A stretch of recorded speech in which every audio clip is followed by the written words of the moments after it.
ಎಲ್ಲೋದ್ರೂ ಕೂಡ ನಾವು ಇವತ್ತು ಕಾರ್ಯಾಂಗ, ಶಾಸಕಾಂಗ, ನ್ಯಾಯಾಂಗ, ಮಾಧ್ಯಮ ರಂಗ ಇದೆ.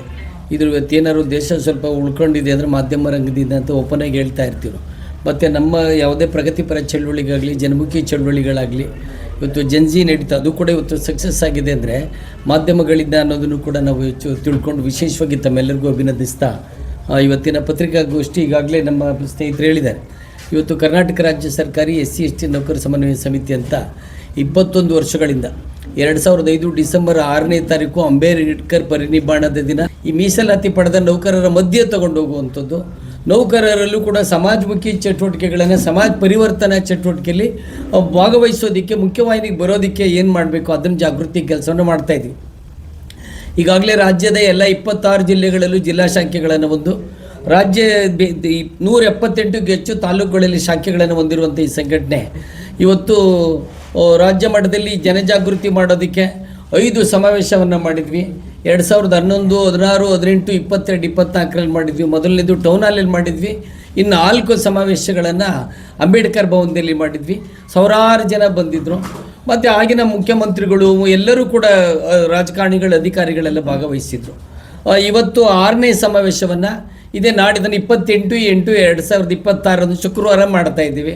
ಈ ಸಮಾವೇಶದ ಉದ್ದೇಶ ಸುಮ್ಮನೆ ಸಂಭ್ರಮ ಆಚರಣೆ ಅಲ್ಲ.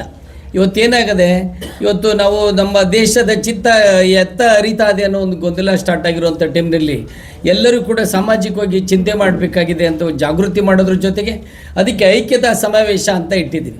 ಮತ್ತು ನೌಕರರ ಮೂಲಭೂತ ಬೇಡಿಕೆಗಳು ಅದನ್ನು ಕೂಡ ಸರ್ಕಾರದ ಗಮನಕ್ಕೆ ನಾವು ತರಬೇಕು ಅಂತ ಇದು ಮಾಡ್ತಿದ್ದೀವಿ. ಈ ಸಮಾವೇಶವನ್ನು ರಾಜ್ಯ ಸರ್ಕಾರದ ಘನತೆವೆತ್ತ ಗೌರವಾನ್ವಿತ ಮುಖ್ಯಮಂತ್ರಿಗಳಾದಂಥ DK ಶಿವಕುಮಾರ್ ಸರ್ ಅವರು ಉದ್ಘಾಟನೆಯನ್ನು ಮಾಡೋಕ್ಕೆ ಒಪ್ಕೊಂಡಿದ್ದಾರೆ. ಇದರ ಅಧ್ಯಕ್ಷತೆಯನ್ನು ನಮ್ಮ ನಾಡಿನ, ನಮ್ಮ ಸಮುದಾಯದ ನೇತಾರರು, ರಾಜ್ಯದ ಉಪಮುಖ್ಯಮಂತ್ರಿಗಳು ಹಾಗೂ ಕಂದಾಯ ಸಚಿವರಾದಂಥ, ಮತ್ತು ರಾಜ್ಯದಲ್ಲಿ ಹಿಂದೆ ಸಿದ್ದರಾಮಯ್ಯನವರು ಬಡ್ತಿ ರಕ್ಷಣೆಗೋಸ್ಕರ ಕಾಯ್ದೆನ ತಂದಾಗ ಸುಪ್ರೀಂ ಕೋರ್ಟಲ್ಲಿ ಅದು ತಡೆ ಬಿದ್ದಾಗ ಅದನ್ನು ಅನುಷ್ಠಾನ ಮಾಡೋಕ್ಕೆ ಬಡದಾಡೋಕ್ಕೆ ಒಂದು ಉಪಸಮಿತಿಯ ಮುಖಂಡರಾಗಿ ರಾಜ್ಯದಲ್ಲಿ ಪರಿಶಿಷ್ಟ ಪರಿಶಿಷ್ಟ ಪಂಗಡದ ನೌಕರರಿಗೆ ಬಡ್ತಿ ಭಾಗ್ಯನೂ ಸಿಗೋ ಥರ ಮಾಡೋದಂಥದ್ರಲ್ಲಿ ಪರಮೇಶ್ವರ್ ಸರ್ ಕೂಡ ಒಬ್ಬರು, ಅವರು ಅಧ್ಯಕ್ಷತೆಯನ್ನು ವಹಿಸ್ತಿದ್ದಾರೆ. ಮತ್ತು ನಮ್ಮ ಈ ಸಮಾವೇಶದ ದಿಕ್ಸೂಚಿ ಭಾಷಣವನ್ನು ನಾಡಿನ ಅಹಿಂದ ನೇತಾರರು, ನೊಂದವರ ಬಗ್ಗೆ ಅಪಾರವಾದಂಥ ಕಳಕಳಿ ಇರುವಂಥವ್ರು, ಅದೇ ಥರ ಕಳಕಳಿಯ ಜೊತೆಗೆ ಅನುಷ್ಠಾನವನ್ನು ಮಾಡುವಂಥ ಸಿದ್ದರಾಮಯ್ಯನವ್ರ ಕೈಲಿ ದಿಕ್ಸೂಚಿ ಭಾಷಣವನ್ನು ಮಾಡ್ತಿದ್ವಿ. ಮತ್ತು ಉಳಿದಂತೆ ರಾಜ್ಯದ ಗೃಹ ಮಂತ್ರಿಗಳಾದಂಥ ಪ್ರಿಯಾಂಕ ಖರ್ಗೆ ಅವರು, ಕೃಷಿ ಮಂತ್ರಿಗಳಾದಂಥ ನರೇಂದ್ರ ಸ್ವಾಮಿಯವರು, ಮತ್ತು 8 ಬಾರಿ ಲೋಕಸಭಾ ಸದಸ್ಯರಾಗಿ ಇವತ್ತು ರಾಜ್ಯದಲ್ಲಿ ಸಮಾಜ ಕಲ್ಯಾಣ ಸಚಿವರಾಗಿ ಆಗಿರುವಂಥ ನಮ್ಮ KH ಮುನಿಯಪ್ಪ ಸರ್ ಅವರು ಬರ್ತಾಯಿದ್ದಾರೆ, ಬಸವಂತಪ್ಪ ಸರ್ ಬರ್ತಾಯಿದ್ದಾರೆ, ಮತ್ತು ಹಲವಾರು ಜನ ಹೀಗೆ ನಮ್ಮೆಲ್ಲ ಶಾಸಕರನ್ನೆಲ್ಲ ಕೂಡ ಆಹ್ವಾನವನ್ನು ಮಾಡಿದ್ವಿ. ನಮ್ಮ ಆಹ್ವಾನ ಪತ್ರಿಕೆಯಲ್ಲಿದೆ. ಸೊ ಇವತ್ತು ಬೆಳಗ್ಗೆ ಉದ್ಘಾಟನಾ ಕಾರ್ಯಕ್ರಮ ಇರುತ್ತೆ, ಮಧ್ಯಾಹ್ನ ಒಂದು ವಿಚಾರ ಸಂಕಿರಣವನ್ನು ಇಟ್ಟಿದ್ವಿ. ನಾನು ಹೇಳ್ದಂಗೆ ನಮ್ಮ ಎಲ್ಲ 21 ವರ್ಷದಿಂದ ಕೂಡ ಯಾವುದೇ ಸಮಾರಂಭ ಮಾಡಿದ್ರೂ ಕೂಡ ಅಲ್ಲೊಂದು ಸಂದೇಶ ಹೋಗಬೇಕು ಅಂತ, ಸಂದೇಶ ಹೋಗಬೇಕು, ಸಂಭ್ರಮ ಇರಲಿ, ಆದರೆ ಸಂಭ್ರಮದ ಜೊತೆಗೆ ಸಂದೇಶದ ಸಂಭ್ರಮ ಆಗಬೇಕು ಅಂತೇಳಿ ಮಧ್ಯಾಹ್ನ ಒಂದು ಅಧಿಕಾರಿಗಳು, ಈಗ ರಾಜಕಾರಣಿಗಳದ್ದು ಒಂದು ವೇದಿಕೆ ಆದರೆ ಅಧಿಕಾರಿಗಳದ್ದು ಒಂದು ವೇದಿಕೆ ವಿಚಾರ ಸಂಕಿರಣ ಇಟ್ಟಿದ್ದೀವಿ. ಸಂವಿಧಾನದ ಆಶಯಗಳು ಮತ್ತು SC/ST ನೌಕರರು ಅಧಿಕಾರಿಗಳ ಜವಾಬ್ದಾರಿಗಳು ಅಂತೇಳಿ ವಿಷಯವನ್ನು ಇಟ್ಟಿದ್ದೀವಿ. ಇದರ ಉದ್ಘಾಟನೆಯನ್ನು ಸಮಾಜ ಕಲ್ಯಾಣ ಇಲಾಖೆ ಕಾರ್ಯದರ್ಶಿಗಳಾದಂಥ ಮೋಹನ್ ರಾಜ್ ಸರ್ ಅವರು ಮಾಡ್ತಿದ್ದಾರೆ. ವಿಷಯ ಮಂಡನೆಯನ್ನು ಗ್ರಾಮೀಣಾಭಿವೃದ್ಧಿ ಇಲಾಖೆ ಕಾರ್ಯದರ್ಶಿಗಳಾದ ರಂದೀಪ್ ಸರ್ ಅವರು ಮಾಡ್ತಾ ಇದ್ದಾರೆ. ಮತ್ತು ಇದರಲ್ಲಿ ವಿಚಾರ ಸಂಕಿರಣದಲ್ಲಿ ನಮ್ಮ ನಾಡಿನ ಪ್ರಗತಿಪರ ಚಿಂತಕರು, ಅಂಬೇಡ್ಕರ್ ಅನುಯಾಯಿಗಳಾದಂಥ ಡಾಕ್ಟರ್ ಗೋಪಾಲ್ ಸರ್ ಕೂಡ ಭಾಗವಹಿಸ್ತಾ ಇದ್ದಾರೆ. ಮತ್ತು ಹಾಸನದ DC ಲತಾ ಕುಮಾರಿಯವರು ಕೂಡ ಭಾಗವಹಿಸ್ತಾ ಇದ್ದಾರೆ. IPS ಅಧಿಕಾರಿಗಳಾದಂಥ ಆನಂದ್ ಕುಮಾರ್ ಅವರು ಭಾಗವಹಿಸ್ತಾ ಇದ್ದಾರೆ.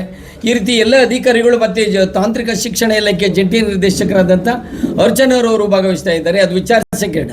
ಮತ್ತು ಉದ್ಘಾಟನಾ ಸಮಾರಂಭದಲ್ಲಿ ಶಾಸಕರುಗಳ ಪೈಕಿ ನನಗೆ ವೈಯಕ್ತಿಕವಾಗಿ ನಮ್ಮ ಸನ್ಮಿತ್ರರು ಕೂಡ ಶಿವಣ್ಣ ಸರ್ ಅವರು ಉದ್ಘಾಟನಾ ಕಾರ್ಯಕ್ರಮದಲ್ಲಿ ಅವರು ಭಾಗವಹಿಸ್ತಾ ಇದ್ದಾರೆ. ನೆಲಮಂಗಲದ MLAಗಳಾದಂಥ ಶ್ರೀನಿವಾಸ್ ಅವರು ಕೂಡ ಭಾಗವಹಿಸ್ತಾ ಇದ್ದಾರೆ. ಇದು ಈ ಕಾರ್ಯಕ್ರಮದ್ದು. ಈ ಕಾರ್ಯಕ್ರಮಕ್ಕೆ ರಾಜ್ಯಾದ್ಯಂತ ನಮ್ಮ ನಿರೀಕ್ಷೆ ಒಂದು 25,000-30,000 ಜನ ತರೋದ್ರ ಮೂಲಕ ಈ SC/ST ಜಾಗೃತ ನೌಕರರ ಐಕ್ಯತಾ ಸಮಾವೇಶ ಮಾಡಬೇಕು ಅಂತಿದ್ವಿ. ಹಂಗನ್ಬಿಟ್ಟು ಏನಪ್ಪ ಅವ್ರು ಯಾರೋ ಬಂದು ಭಾಷಣ ಮಾಡೋದು ಅಂತ ಅಲ್ಲ. ಇದರೊಳಗಡೆ ನಮ್ಮ ಮೂಲಭೂತ ಬೇಡಿಕೆಗಳು ಇವತ್ತು ರಾಜ್ಯ ಸರ್ಕಾರದಲ್ಲಿ ಏನಾಗಿದೆ, ಬ್ಯಾಕ್ಲಾಗ್ ಹುದ್ದೆಗಳ ಭರ್ತಿ ಮಾಡಬೇಕು ಅಂತೇಳಿ 26/11/2001 ಕೂಡ ಸರ್ಕಾರದ ಸುತ್ತೋಲೆಗಳಿದೆ. ಆದರೆ ಎಲ್ಲೋ ಒಂದು ಕಡೆ SC/ST ನೌಕರರ ಪರವಾದಂಥ ಸುತ್ತೋಲೆಗಳು ಸತ್ತೋಲೆಗಳ ಥರ ಇರ್ತವೆ. ಆದೇಶ ಆಗೋದೇ ಇಲ್ಲ, ಬರೀ ಸರ್ಕ್ಯುಲರ್ ಮಾಡ್ತಾರೆ. Circular may be implemented, may not be implemented. So backlog ಹುದ್ದೆಗಳನ್ನು ಅವತ್ತಿಂದನೂ ಕೂಡ ಭರ್ತಿ ಆಗದೆ ಉಳಿದಿವೆ. ಆ ಖಾಲಿ ಹುದ್ದೆಗಳನ್ನು ಭರ್ತಿ ಮಾಡಬೇಕು ಅಂತೇಳಿ ಒತ್ತಾಯವನ್ನು ಮಾಡ್ತಿದ್ದೀವಿ. ಮತ್ತು ಇನ್ನೊಂದು, ಇವತ್ತು ಯಾವುದೇ ಸರ್ಕಾರ ಬಂದರೂ ಕೂಡ ಸಂವಿಧಾನದ ನಿರ್ದೇಶಕದ ತತ್ವಗಳಡಿಯಲ್ಲಿ ಏನು ಡೈರೆಕ್ಟಿವ್ ಪ್ರಿನ್ಸಿಪಲ್ಸ್ ಅಂತೀವಿ, ಅದರ ಅಡಿಯಲ್ಲಿ ಜನಮುಖಿ ಕಾರ್ಯಕ್ರಮಗಳನ್ನು ತರ್ತಾರೆ. ಯಾಕೆ ತರ್ತಾರೆ ಅಂದರೆ ಎಲ್ಲ ಜನರು, ಯಾವುದೇ ಜಾತಿ, ಭಾಷೆ, ಧರ್ಮ ಅಂತ ಅಲ್ಲ, ಎಲ್ಲರೂ ಕೂಡ ಸಾಮಾಜಿಕವಾಗಿ, ಶೈಕ್ಷಣಿಕವಾಗಿ, ಆರ್ಥಿಕವಾಗಿ ಒಂದು ಬೆಳಿಬೇಕು. ಮತ್ತು ಸಮಾಜದ ಕಟ್ಟಕಡೆಯನ್ನು ಕೂಡ ಮುಖ್ಯವಾಹಿನಿಗೆ ಬರಬೇಕು ಅನ್ನೋ ಒಂದು ಆಶಯ ಇರುತ್ತೆ. ಅದನ್ನು ಎಲ್ಲರೂ ಕೂಡ ಸ್ವಾಗತ ಮಾಡಬೇಕು, ನಾವು ಸ್ವಾಗತ ಮಾಡ್ತೀವಿ. ಆದರೆ ಕಾರ್ಯಕ್ರಮದ ಅನುಷ್ಠಾನ ಯಾವಾಗ ರಿಸಲ್ಟ್ ಓರಿಯೆಂಟೆಡ್ ಆಗ್ತದೆ ಅಂದರೆ ಅನುಷ್ಠಾನಾಧಿಕಾರಿಗಳ ತಂಡ ಜಾಸ್ತಿ ಇದ್ದಾಗ, ಇಂಪ್ಲಿಮೆಂಟ್ ಏಜೆನ್ಸಿ ಜಾಸ್ತಿ ಇದ್ದಾಗ. ಇವತ್ತೇನಾಗೋಗ್ಬಿಟ್ಟದೆ, ತಾವೇ ನೋಡ್ದಂಗೆ ಹಲವಾರು ಈಗ ಪ್ರಜಾಸೇವೆ ಇಲಾಖೆನೂ ಒಂದು ಆರಂಭ ಆಗಿದೆ, ವೆಲ್ಕಮ್ ಮಾಡಿದ್ದೀವಿ ನಾವು.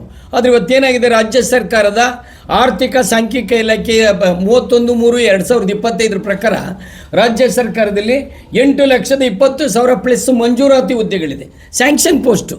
ಆದರೆ ಸ್ಯಾಂಕ್ಷನ್ ಪೋಸ್ಟಲ್ಲಿ ಫೀಲ್ಡ್ ಪೋಸ್ಟ್ ಎಷ್ಟು ಅಂದರೆ ಶಾಕ್ ಆಗೋಗ್ಬಿಡ್ತದೆ. ಕೇವಲ 5,20,000 ಇದೆ. ಈ ಮಾನ್ಯ ಮುಖ್ಯಮಂತ್ರಿಗಳಾಗಿದ್ದಂಥ ಸಿದ್ದರಾಮಯ್ಯ ಸರ್ ಮಾರ್ಚ್ನಲ್ಲಿ ರಾಜ್ಯದಲ್ಲಿ 83 ಲಕ್ಷ ಹುದ್ದೆಗಳು ಖಾಲಿ ಇದೆ ಅಂತ ಹೇಳಿದ್ರು. ಅಂದರೆ ಎಲ್ಲ ಒಂದು ಕಡೆ ಮಣಗಟ್ಟಲೆ ಖಾಲಿ ಹುದ್ದೆ ಇಟ್ಕೊಂಡು ನಿಮ್ಮ ಕಾರ್ಯಕ್ರಮ ಹೆಂಗೆ ರಿಸಲ್ಟ್ ಓರಿಯೆಂಟೆಡ್ ಆಗುತ್ತೆ? ಘೋಷಣಾ ಕಾರ್ಯಕ್ರಮ ಆಗ್ತೇವೆ ಹೊರತು ಫಲಪ್ರದ ಆಗೋದಿಲ್ಲ ಅಂಥೇಳಿ ನಾವು ಖಾಲಿ ಹುದ್ದೆಗಳನ್ನು ಭರ್ತಿ ಮಾಡಬೇಕು ಅಂತಿದ್ದೀವಿ. 5 ಲಕ್ಷದೊಳಗೆ 80,000 ಅಷ್ಟೇ ಎಸ್ ಸಿಗಳಿರುವಂಥದ್ದು, 25,000 ಚಿಲ್ಲರೆ ಅಷ್ಟೇ ಎಸ್ ಟಿ ನೌಕರು ಇರುವಂಥದ್ದು.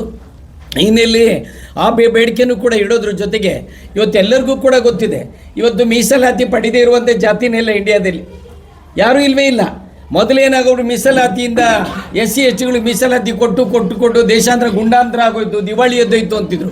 ಇವತ್ತು ಮೀಸಲಾತಿ ಹಠಾವ ಒಂದು ಕಡೆ ನಡೀತಿದ್ರೆ ಮೀಸಲಾತಿನ ಸದ್ದಿಲ್ದಂಗೆ ತಗೊಂಡು ಸುಖವಾಗಿರೋರು ಕೂಡ ಇದ್ದಾರೆ. ಆದರೆ ಏನಾಗಿದೆ, ಇವತ್ತು ನಮ್ಗೆ 17/7 ಮೀಸಲಾತಿ ನಾಗಮೋಹನ್ ಜನಸಂಖ್ಯೆ ಆಧಾರದ ಮೇಲೆ. ಏನಂದರೆ ಸ್ವತಂತ್ರ ಪೂರ್ವದಲ್ಲಿ 12% ಇದ್ದಂಥ ಎಸ್ ಸಿಗಳು ಸ್ವತಂತ್ರ ಬಂದಾಗ 15% ಆಗ್ತಾರೆ. 80 ವರ್ಷ ಆಗ್ತದೆ ಸ್ವತಂತ್ರ ಬಂದು, ಇನ್ನೂ ಕೂಡ 15% ಇದೆ ಎಸ್ ಸಿ. ಇದನ್ನು ಕಂಡು ಸುಪ್ರೀಂ ಕೋರ್ಟ್ ಆದೇಶದ ಮೇಲೆ ಒಂದು ಏನು ಮಾಡ್ತಾರೆ, ನಾಗಮೋಹನ್ ದಾಸ್ ಆಯೋಗದ ವರದಿ ಮಾಡಿದಾಗ 17/7 ಕೊಡ್ತಾರೆ. ನಾವೆಲ್ಲ ಏನು ಅನ್ಕೋಬಿಟ್ವಿ, 3 ಜನ ಎಲ್ಲೋ ಈಗ ಅಕ್ಷರ ಕಲಿತಿರೋ ಜನ ನಮ್ಮದು 15 ಇದ್ದು 17 ಆಗೋಯ್ತು, 3 ಇದ್ದಿದ್ದು 7 ಆಗೋಯ್ತು ಅಂತ ಸಂಭ್ರಮಿಸ್ಬಿಟ್ವಿ. ಅದ್ರ ಮೊನ್ನೆ ತಮಗೆಲ್ಲ ಗೊತ್ತಿದೆ, ಒಳ ಮೀಸಲಾತಿ ಹೋರಾಟ ಸ್ಟಾರ್ಟ್ ಆದಮೇಲೆ ಹೈಕೋರ್ಟು ಇಲ್ಲ 1992 ಇಂದಿರಾ ಸಾನಿ ಪ್ರಕರಣದಲ್ಲಿ ಮೀಸಲಾತಿ ಯಾವುದೇ ಕಾರಣಕ್ಕೂ 50% ಮೀರಂಗಿಲ್ಲ.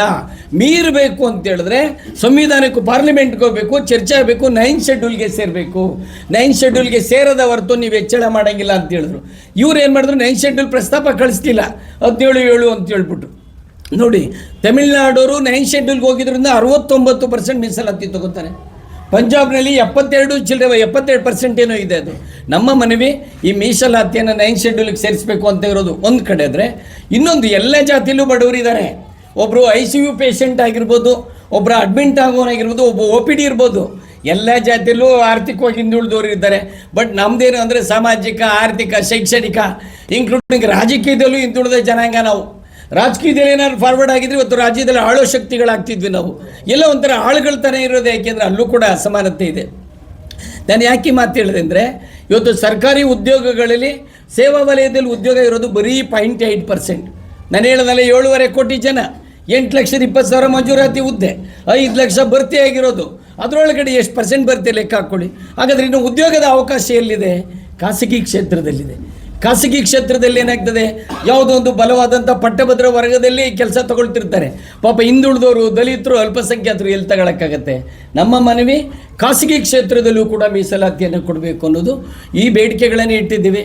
ಜೊತೆಗೆ ಮುಖ್ಯವಾಗಿ ಇವತ್ತೇನಾಗಿದೆ ಸ್ನೇಹಿತರೆ, ಸರ್ಕಾರಿ ಕಚೇರಿಗಳಲ್ಲಿ ಪರಿಶಿಷ್ಟ ಜಾತಿ ಪಂಗಡದ ನೌಕರರು ಪ್ರಮುಖವಾಗಿ, ಜೊತೆಗೆ ಮಹಿಳೆಯರು ಕೆಲಸ ಮಾಡೋದೇ ಕಷ್ಟ ನಿಯಮಾನುಸಾರ. ಯಾಕೆಂದರೆ ಇವತ್ತೇನಾದರೂ ನಾವು ತೋರಿಕೆಗೆ ಹೇಳ್ತಿಲ್ಲ, ಪ್ರಾಮಾಣಿಕವಾಗಿ ಶುದ್ಧ ಮನಸ್ಸಿನಲ್ಲಿ ಗೌರವಪೂರ್ವಕವಾಗಿ ಭಯವಾಗೂ ಕೂಡ ಯಾರಾದರೂ ಕೆಲಸ ಮಾಡ್ತಿದ್ದು ಜಾತಿ ಪರಿಶಿಷ್ಟ ಪಂಗಡದವರು, ಮಹಿಳೆಯರು. ಯಾಕೆ ಮಾತು ಹೇಳ್ತೀನಿ, ನಿಮಗೆ ಜಾತಿ ಬಲ ಇಲ್ಲ, ಹಣದ ಬಲ ಇಲ್ಲ, ರಾಜಕೀಯದ ಬಲ ಇಲ್ಲ, ಮೊದಲೇ ಮಠದ ಬಲ ಇಲ್ಲ. ನಮಗೆ ಬಲ ಇರೋದು ಅಲ್ಪ ಸ್ವಲ್ಪ ನಾಲೆಡ್ಜು, ನಮ್ಮ ಪ್ರಾಂಪ್ಟ್ನೆಸ್ಸು. ಆದರೆ ಇವತ್ತೇನಾಗ್ತಿದೆ, ಇವತ್ತು ನೌಕರಿಗಳಲ್ಲಿ SC STಗಳು ಕೆಲಸ ಮಾಡೋದು ಕಷ್ಟ. ಏನಾಗ್ತದೆ, ಒಳ್ಳೆ ಹುದ್ದೆಗಳೆಲ್ಲ ಹಣ ಕಾಯೋದೆಲ್ಲ ಒಂದು ವರ್ಗದ ಕೆಲಸ ಆದರೆ ಹೆಣ ಕಾಯೋದೆಲ್ಲ ನಮ್ಮ ಜನದ ವರ್ಗ ಅನ್ನಂಗೆ ಆಗೋಗ್ಬಿಟ್ಟಿದೆ. ಜೊತೆಗೆ ಮಹಿಳೆಯರು ಕೆಲಸ ಮಾಡೋದು ಯಾವುದೇ ಜಾತಿ ಇರಲಿ ತುಂಬ ಕಷ್ಟ, ತುಂಬ ಕಷ್ಟ. ನಾವು ಹೇಳೋದು ಸರ್ಕಾರದಲ್ಲಿ ಕರ್ತವ್ಯ ಮಾಡುವಂಥ ಯಾವುದೇ ಜಾತಿ ಧರ್ಮ ಆಗಿರಲಿ, ನಿಯಮಾನುಸಾರ ಮಾರ್ಗಸೂಚಿ ಅನುಸಾರ ಸಂವಿಧಾನಬದ್ಧವಾಗಿ ಕೆಲಸ ಮಾಡುವಂಥ ವಾತಾವರಣ ಆಗಬೇಕು. ಇವತ್ತೇನಾಗ್ತದೆ ನಿಮಗೆ ಗೊತ್ತಿದೆ, ಇಲ್ಲಿ ಇವತ್ತು ಜನಪ್ರತಿನಿಧಿಗಳು ಎಲ್ಲ ಕಡೆ ಒಳ್ಳೆಯರಿಲ್ಲ, ಕೆಲವು ಕಡೆ ಅಧಿಕಾರಿಗಳು ನೌಕರರು ಅಂದರೆ ಗುಲಾಮರು ಅನ್ನೋ ಭಾವನೆ ಬಂದ್ಬಿಟ್ಟಿದೆ ಯಾವುದೇ ಜಾತಿ ಆಗಲಿ. ಹಿಂದೆ ನೋಡಿ ಶಾಲಿನಿ ರಜನೀಶ್ ಮೇಡಮ್ ಇದ್ದರು ಮುಖ್ಯ ಕಾರ್ಯದರ್ಶಿಗಳೇನೆ ಒಬ್ಬರು ಜನಪ್ರತಿನಿಧಿ ಬಾರಿ ಕೀಳು ಭಾಷೆಯಲ್ಲಿ ಮಾತಾಡ್ಬಿಟ್ಟಿದ್ರು ಒಬ್ಬ ಹೆಣ್ಮಗಳಿಗೆ.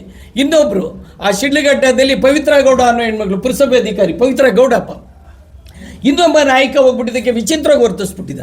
ನಿನ್ನೆ ನೋಡಿ ಹಾಸನಲ್ಲಿ ಇಂದಿನ ಮಾಜಿ ಸಚಿವರಾದಂಥ ಎಚ್ ಡಿ ರೇವಣ್ಣ ಅನ್ನೋರು ಏನು ಮಾಡಿದ್ದಾರೆ, ಡಿ ಸಿಗೆನೆ ಜಿಲ್ಲಾಧಿಕಾರಿಗೆ ಎಲ್ಲಿಂದ ಕರ್ಕೊಬಂದಿದ್ದೀರಿ ಅಂತ ಹೇಳ್ತಾರೆ ಅಂದರೆ ವಾಟ್ ಇಟ್ ಮೀನ್ಸ್. ಒಬ್ಬ ಜಿಲ್ಲಾಧಿಕಾರಿ ಆಗೋನು ಇಲ್ಲೆಲ್ಲ ತಿಪ್ಪೆಲಿ ಇದ್ದಂಗೆ ದೊಡಕ ಜಿಲ್ಲಾಧಿಕಾರಿ ಆಗಕ್ಕಾಗತ್ತಾ? ಒಬ್ಬ ನೌಕರ ಕ್ಲರ್ಕ್ ಆಗಬೇಕು ಅಂದರೆ ದಡಬಡ ಅಂತ ಏನಾಗೋಗ್ಬಿಡ್ತಾನ, ಒಬ್ಬ ಚೀಫ್ ಆಫೀಸರ್ ಬೇಕಾದ್ರೆ ದಡಬಡ ಅಂತ ಆಗೋಗ್ಬಿಡ್ತಾನ. ಎಲ್ಲ ಒಂದು ಕಡೆ ಈ ಫ್ಯೂಡಲ್ ಸಿಸ್ಟಮ್ ಬೆಳೀತಾ ಅದ, ಅದರೊಳಗಡೆ ಫ್ಯಾಸಿಸ್ಟು ಸೇರ್ಕೊಬಿಟ್ಟದ ಅನ್ನೋ ಅನುಮಾನ ನಮಗೆ ಕಾಡ್ತಾ ಇದೆ. ನಮ್ಮ ಸಂಘಟನೆ ಕೂಡ ಯಾವುದು ಇವಾಗ ಶಾಲಿನಿ ರಜನೀಶ್ ಮೇಡಮ್ ಬಗ್ಗೆ ಒಬ್ಬ ಜನಪ್ರತಿನಿಧಿ ಮಾತಾಡಿದಾಗಲೂ ಬಹಿರಂಗವಾಗಿ ಪ್ರತಿಕ್ರಿಯೆ ಮಾಡಿದ್ವಿ. ಪವಿತ್ರ ಗೌಡ ಅಯ್ಯಮ್ಮ ಮಹಿಳೆ, ಇಲ್ಲಿ ಜಾತಿ ಎಲ್ಲ ಮುಖ್ಯ, ಮಹಿಳೆಯರು ಮುಖ್ಯವಾಗಿ ಬರ್ತಿರೋದು ಎಲ್ಲೋ ಸಾವಿತ್ರಿಬಾಯಿ ಫುಲೆ ದೆಸೆಯಿಂದ ಬಂದಿದ್ದಾರೆ. ಆದರೂ ಬಂದವ್ರನ್ನೂ ಕೂಡ ಮಕ್ಕಳಿರೋ ಯಂತ್ರ ಇವರು ಅಂದರೆ ಹಿಂಗದು ಅವರು ಭಾವನೆಗಳಿಗೆ ಮಾನ್ಯತೆ ಕೊಡದಿರೋ ವ್ಯವಸ್ಥೆ ಎಲ್ಲಿದೆ? ಅದನ್ನೇ ಅಲ್ವಾ ಅಂಬೇಡ್ಕರ್ ಹಿಂದೂ ಕೋಡ್ ಬಿಲ್ ಮಾಡೋಕ್ಕೆ ಕೊಟ್ಟಿತ್ತು. ನಿನ್ನೆ ನೋಡಿ ಲತಾ ಕುಮಾರಿ ಅವರು ನೊಂದ್ಕೊಂಡು ಹೇಳಿದ್ದಾರೆ ನಾವು ಸಂವಿಧಾನಬದ್ಧವಾಗಿ ಕೆಲಸ ಮಾಡ್ತೀವಿ, ತಪ್ಪಿದ್ರೆ ಕಾನೂನು ಕ್ರಮ ತಗೊಳ್ಳಿ, ನಮ್ಮನ್ನೇನು ನಾವು ಈ ಜಾತಿಲಿ ಹುಟ್ಟಿದ್ದೆ ತಪ್ಪು ಅಂತ ಹೇಳಿದ್ದಾರೆ ಅವರು. ಡಿ ಸಿ ಆದರೂ ಗೌರವ ಯಾಕೆ ಕೊಟ್ಟರೆ ಅದು she belongs to SC ST ತಳ ಸಮುದಾಯದ ಹೆಣ್ಮಗಳು. ಒಂದು ಜಿಲ್ಲಾಧಿಕಾರಿ ಆಗೋದನ್ನ ಸಹಿಸ್ಕೊಳ್ಳೋಕ್ಕಾಗಲ್ಲ ಅಂದರೆ ಪ್ರಜಾಪ್ರಭುತ್ವದಲ್ಲಿ ಎಲ್ಲಿದ್ದೀವಿ? ಎಲ್ಲೋ ಅನುಮಾನ ಕಾಡುತ್ತೆ ನಮಗೆ. ಲಿಖಿತ ಸಂವಿಧಾನ ನಮ್ಮನ್ನು ಆಳ್ತಾ ಇದೆಯಾ, ಅಲಿಖಿತ ಸಂವಿಧಾನ ಆಲ್ರೆಡಿ ಡ್ಯಾನ್ಸ್ ಸ್ಟಾರ್ಟ್ ಮಾಡೋಕ್ಕೆ ಆಗಿದೆಯಾ ಅಂತ. ಈ ಹಿನ್ನೆಲೆಯಲ್ಲಿ ಸ್ನೇಹಿತರೆ ಸಂವಿಧಾನದ ಹಕ್ಕುಗಳು ಉಳಿಬೇಕು, ಮುಂದಿನ ಪೀಳಿಗೆ ರಕ್ಷಣೆ ಆಗಬೇಕು ಅಂದರೆ ಸಂವಿಧಾನ ಉಳಿಲೇಬೇಕಾಗಿದೆ. ಭಾರತೀಯರ ಭಾರತ ಆಗಬೇಕಾಗಿದೆ. ಇದಕ್ಕೆಲ್ಲ ವರ್ಗದ ಜನ ಕೂಡ ಐಕ್ಯ ಆಗಬೇಕಾಗಿದೆ, ಯುನಿಟಿ ಆಗಬೇಕಾಗಿದೆ. ಆಗದ ಹೊರತು ಭಾರತೀಯರಾಗಲ್ಲ. ಈಗ ಹಿಂದಿನವರೆಲ್ಲ ಕಂಡ ಕನಸುಗಳೆಲ್ಲ ಧೂಳಿಪಥ ಆಗೋಗ್ಬಿಡುತ್ತೆ. ಗಾಂಧಿ ಏನೋ ಕನಸಿದ್ರು, ಅಂಬೇಡ್ಕರ್ ಏನೋ ಭಯಂಕರವಾದ ಕನಸಿಟ್ಕೊಂಡು ಈ ದೇಶದ ಎಲ್ಲ ಜಾತಿ ಭಾಷೆ ಧರ್ಮದ ಜನರೆಲ್ಲ ಸಮನ್ವಯತೆಯಲ್ಲಿ ಫ್ರೆಟರ್ನಿಟಿ ಈಕ್ವಾಲಿಟಿ ಲಿಬರ್ಟಿಲಿ ಬದುಕಲಿ ಅಂತ ಮಾಡಿದ್ರು. ಇವತ್ತು ಎಲ್ಲೋಗ್ತದೆ ಫ್ರೆಟರ್ನಿಟಿ ಈಕ್ವಾಲಿಟಿ ಲಿಬರ್ಟಿನ ಹುಡುಕೋ ಸ್ಥಿತಿಗೆ ಬಂದ್ಬಿಟ್ಟಿದೆ. ಈ ಹಿನ್ನೆಲೆಯಲ್ಲಿ ಈ ಸಮಾವೇಶದಲ್ಲಿ ನಮ್ಮ ಎಲ್ಲರಿಗೂ ಕೂಡ ಒಂದು ಜಾಗೃತಿ ಆಗಬೇಕು. ಐಕ್ಯತೆ, ಒಳ ಮೀಸಲಾತಿ ಹೆಸರಿನಲ್ಲಿ ಬಂದು ನಾವು ಒಡಿಸ್ಕೊಳ್ಳೋ ಜನಾಂಗ ಉಳಿದಿಲ್ಲ ಅನ್ನೋ ಒಂದು ಸಂದೇಶ ಕೊಡೋಕ್ಕೋಸ್ಕರ ಐಕ್ಯತಾ ಸಮಾವೇಶವನ್ನು ಇಟ್ಟಿದ್ದೀವಿ. ಈ ಮೂಲಕ ಬರೀ ಆನೇಕಲ್ ತಾಲೂಕಲ್ಲ, ಬರೀ ಜಿಲ್ಲೆ ಅಲ್ಲ, ಇಡೀ ರಾಜ್ಯದ ಸಮಸ್ತ ಸಂವಿಧಾನ ಉಳಿಬೇಕು ಅನ್ನೋರು, ಪ್ರಜಾಪ್ರಭುತ್ವ ಉಳಿಬೇಕು ಅನ್ನೋರು, ಮನುಷ್ಯನ ಪ್ರೀತಿಸುವಂಥ ಸಮಾಜ ಬೇಕು ಅನ್ನೋರೆಲ್ಲ ಕೂಡ ಈ ಸಮಾವೇಶಕ್ಕೆ ಬರಬೇಕು, ಯಶಸ್ಸನ್ನು ಮಾಡಬೇಕು ಅಂತೇಳಿ ತಮ್ಮ ಗೋಷ್ಠಿಯ ಮೂಲಕ ವಿನಂತಿಯನ್ನು ಮಾಡ್ಕೊಳ್ತೀನಿ. ಜೈ ಭೀಮ್, ಜೈ ಭಾರತ್. ರಾಜ್ಯ ಮಟ್ಟದ ಪರಿಶಿಷ್ಟ ಜಾತಿ ಪರಿಶಿಷ್ಟ ವರ್ಗಗಳ ಜಾಗೃತ ನೌಕರರ 6ನೇ ಐಕ್ಯತಾ ಸಮಾವೇಶವನ್ನು ಆಯೋಜನೆ ಮಾಡಿದ್ದೀವಿ. ಈ ಒಂದು ಸಮಾವೇಶಕ್ಕೆ ರಾಜ್ಯಾದ್ಯಂತ ಎಲ್ಲ ಇಲಾಖೆಗಳಲ್ಲಿ, ನಿಗಮ ಮಂಡಳಿಗಳಲ್ಲಿ, ಪುರಸಭೆಗಳಲ್ಲಿ, ನಗರಸಭೆಗಳಲ್ಲಿ, ಕಾರ್ಪೊರೇಷನ್ಗಳಲ್ಲಿ ಕೆಲಸ ನಿರ್ವಹಿಸ್ತಾ ಇರತಕ್ಕಂಥ SC ST ನೌಕರರು ಎಲ್ಲರೂ ಕೂಡ ಸಮಾವೇಶದಲ್ಲಿ ಭಾಗವಹಿಸ್ತಾ ಇದ್ದಾರೆ. ನಾವು ಈ ಒಂದು ಪತ್ರಿಕಾಗೋಷ್ಠಿ ಮೂಲಕ ಆನೇಕಲ್ ತಾಲೂಕಿನ ಎಲ್ಲ SC ST ನೌಕರರು, ಕುಲ ಬಾಂಧವರು, ಕುಟುಂಬದ ಸಮೇತ ಈ ಒಂದು ಸಮಾವೇಶಕ್ಕೆ ಭಾಗಿಯಾಗಬೇಕು, ಸಮಾವೇಶದಲ್ಲಿ ಭಾಗವಹಿಸಬೇಕು ಅಂತೇಳಿ ಎಲ್ಲರನ್ನೂ ಕೂಡ ನಾವು ಆಹ್ವಾನಿಸ್ತಾ ಇದ್ದೇವೆ. ಈ ಸಂದರ್ಭದಲ್ಲಿ ನಾನು ಕೂಡ ಪ್ರಧಾನ ಕಾರ್ಯದರ್ಶಿಯಾಗಿ ಮೊನ್ನೆ ನಮ್ಮ ರಾಜ್ಯಾಧ್ಯಕ್ಷರು, ನಮ್ಮ ಮುಖಂಡರು, ನಮ್ಮ ನಾಯಕರು ಏನು ನಮ್ಮ ಹಾಸನ ಜಿಲ್ಲೆಯ ಜಿಲ್ಲಾಧಿಕಾರಿಗಳಿಗೆ ಇವತ್ತು ಅವಮಾನ ಆಗಿದೆ, ಅದನ್ನ ಈ ಪತ್ರಿಕಾಗೋಷ್ಠಿ ಮೂಲಕ ನಾವು ಖಂಡಿಸ್ತೀವಿ. ಯಾರೇ ಜನಪ್ರತಿನಿಧಿಗಳಾಗಿರ್ಬೋದು, ಅವರು ಮಾನವೀಯತೆಯನ್ನು ಮೆರಿಬೇಕು, ಮಹಿಳೆಯರಿಗೆ ಗೌರವವನ್ನು ಕೊಡೋದನ್ನ ಫಸ್ಟ್ ಕಲಿಬೇಕು ಅಂತ ಹೇಳಿ ಅವರಲ್ಲಿ ಮನವಿ ಮಾಡ್ತಾ, ಈಗ ಏನು ಅನ್ಯಾಯ ಆಗಿದೆ ಅದನ್ನ ನಾವು ನಿಜವಾಗ್ಲೂ ಕೂಡ ನಮ್ಮ ವೇದಿಕೆ ಮೂಲಕ ನಮ್ಮ ಸಮನ್ವಯ ಸಮಿತಿ ಖಂಡಿಸ್ತದೆ ಅಂತೇಳಿ ಈ ಸಂದರ್ಭದಲ್ಲಿ ಹೇಳೋದಕ್ಕೆ ನಾನು ಇಚ್ಛೆ ಪಡ್ತೀನಿ. ಜೈ ಭೀಮ್. ಮಾತಾಡಿದ್ರು ಏನಂದ್ರೆ, ಶಿಕ್ಷಣ ಅಂತಕ್ಕಂಥದ್ದು ಹುಲಿ ಹಾಲಿನಂತೆ, ಅದನ್ನು ಕುಡಿದವರು ಗರ್ಜಿಸಲೇಬೇಕಂತ. ಸೊ ಈ ನಿಟ್ಟಿನಲ್ಲಿ ಇವತ್ತು ಸಮನ್ವಯ ಸಮಿತಿ, SC ST ಸಮನ್ವಯ ಸಮಿತಿ ಏನಿದೆ, ಇದು ರಾಜ್ಯಾದ್ಯಂತ ನೌಕರರಲ್ಲಿ ಒಂದು ಹೊಸ ಚೈತನ್ಯವನ್ನು, ಹೊಸ ಜಾಗೃತಿಯನ್ನು ಮೂಡಿಸಿದೆ. ಈಗಾಗಲೇ ಶಿವಶಂಕರ್ ಸರ್ ಈ ಕಾರ್ಯಕ್ರಮ ಸಮಾವೇಶದ ಅದರ ಉದ್ದೇಶ ಯಾಕೋಸ್ಕರ ಸಮಾವೇಶ ಮಾಡ್ತಾ ಇದ್ದೀವಿ ಅಂತಕ್ಕಂಥದ್ದನ್ನು ಸಂಪೂರ್ಣವಾಗಿ ವಿವರವಾಗಿ ಅದನ್ನು ನಮ್ಮ ಮುಂದೆ ಹೇಳಿದ್ದಾರೆ. ಸೊ ಈ ಮುಖಾಂತರ ನಾನು ಈ ಪತ್ರಿಕಾಗೋಷ್ಠಿ ಮುಖಾಂತರ ಹೇಳೋದೇನೆಂದರೆ, ಆನೇಕಲ್ ತಾಲೂಕಲ್ಲಿರ್ತಕ್ಕಂಥ ಎಲ್ಲ ನೌಕರ ಬಂಧುಗಳು, SC/ST ನೌಕರ ಬಂಧುಗಳು, ಸಾಧ್ಯವಾದರೆ OBC ನೌಕರ ಬಂಧುಗಳು, ಅಂದರೆ ಸಮಾನತೆಯ ಮೇಲೆ ಮತ್ತು ಸ್ವಾತಂತ್ರ್ಯದ ಮೇಲೆ, ಸಂವಿಧಾನದ ಮೇಲೆ ನಂಬಿಕೆ ಇರ್ತಕ್ಕಂಥ ಎಲ್ಲ ನೌಕರರು ಸಹ ಮತ್ತು ಮಹಿಳಾ ನೌಕರರು ಸಹ ಈ ಸಮಾವೇಶದಲ್ಲಿ ಭಾಗವಹಿಸಿ ಸಮಾವೇಶವನ್ನು ಯಶಸ್ಸುಗೊಳಿಸೋದ್ರ ಜೊತೆಗೆ ಏನು ಒತ್ತಾಯಗಳಿದ್ದಾವೆ, ಆ ಒತ್ತಾಯಗಳು ಕೇವಲ ಬರೀ SC/ST ಅವ್ರಿಗೆ ಮಾತ್ರ ಸಂಬಂಧಪಟ್ಟಿರ್ತಕ್ಕಂಥದ್ದಲ್ಲ. ಇದು ಮಹಿಳೆಯರ ಹಕ್ಕುಗಳು ಸಹ ಇದರಲ್ಲಿ ಸೇರ್ಕೊಂಡಿರೋದ್ರಿಂದ ಈ ಸಮಾವೇಶದ ಒಂದು ಹಕ್ಕೊತ್ತಾಯಗಳು ಜಾರಿಯಾಗಲಿ, ಅದರ ಯಶಸ್ವಿಯಾಗಲಿ ಅಂತಕ್ಕಂಥದ್ದನ್ನು ಹೇಳ್ತಾ, ಮತ್ತು ಎಲ್ಲ ಪ್ರಗತಿಪರ ಸಂಘಟನೆಗಳು ಮತ್ತು ದಲಿತ ಸಂಘಟನೆಗಳು, ಮಹಿಳಾ ಸಂಘಟನೆಗಳು ಈ ಕಾರ್ಯಕ್ರಮದಲ್ಲಿ ಭಾಗವಹಿಸಿ ಈ ಸಮಾವೇಶವನ್ನು ಯಶಸ್ವಿ ಮಾಡಬೇಕಂತ ಹೇಳಿ ಕಳಕಳಿ ವಿನಂತಿ ಮಾಡ್ಕೊಳ್ತಾ ಇದ್ದೀವಿ. ಜೈ ಭೀಮ್.